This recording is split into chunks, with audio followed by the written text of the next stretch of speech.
Good afternoon again. As I've already spoken this morning, I will try to be as concise as possible. And so I would like to share a couple of ideas on our experience in creating a network in Latin America dedicated to data protection, data governance, actually. And so what are the difficulties? What would have been the successes? And then I will try to also include a little bit of tips of what could be done perhaps in the future. So as I was mentioning this morning, we have two main research projects that are international at FGV at my center. One is based on the study of the BRICS. We analyzed it this morning, and the other one is based on the study on data governance in Latin America.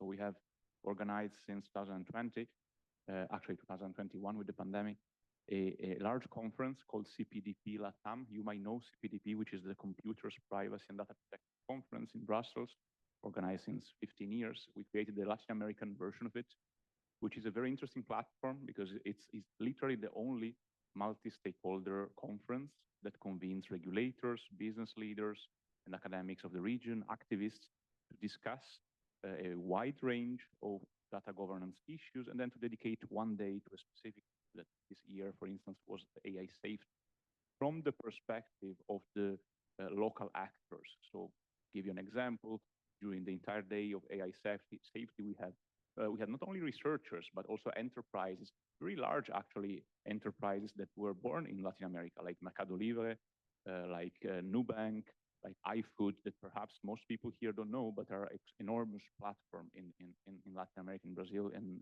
the rest of Latin America. Now, here the challenge, right? As was mentioned very eloquently by Sebastian, Latin America has an institutional deficit. There are Latin American institutions, but let's say that they are not the most effective institution one may have. And well, as anything in life, you can see this as a cup, half empty or half full.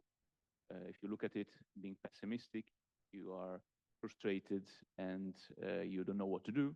But if you want to inject a little bit of optimism, you think that, well, there is an opportunity to create things, especially if one tries to connect what already exists. And I think that there are already a lot of networks and a lot of entities that do excellent work and that can be connected.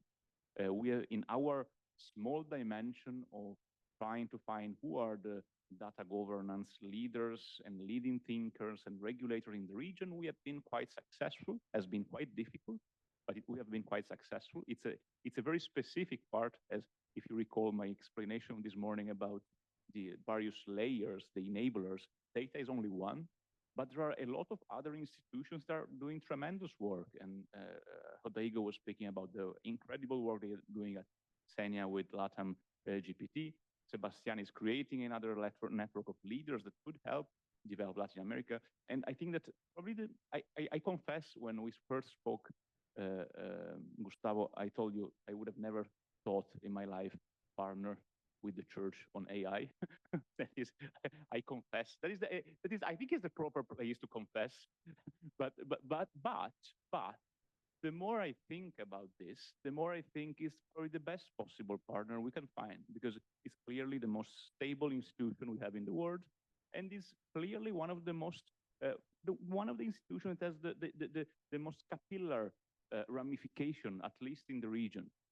So I think I really salute your initiative, Gustavo and colleagues, to bring us here and to bring us here and stimulate this conversation. I think that there is a lot of potential already existing in the region, but maybe what is lacking is connection and synergy. And I really hope that this network will be the connector and synergy for the region. Thank you very much. Thank you so much, Luca.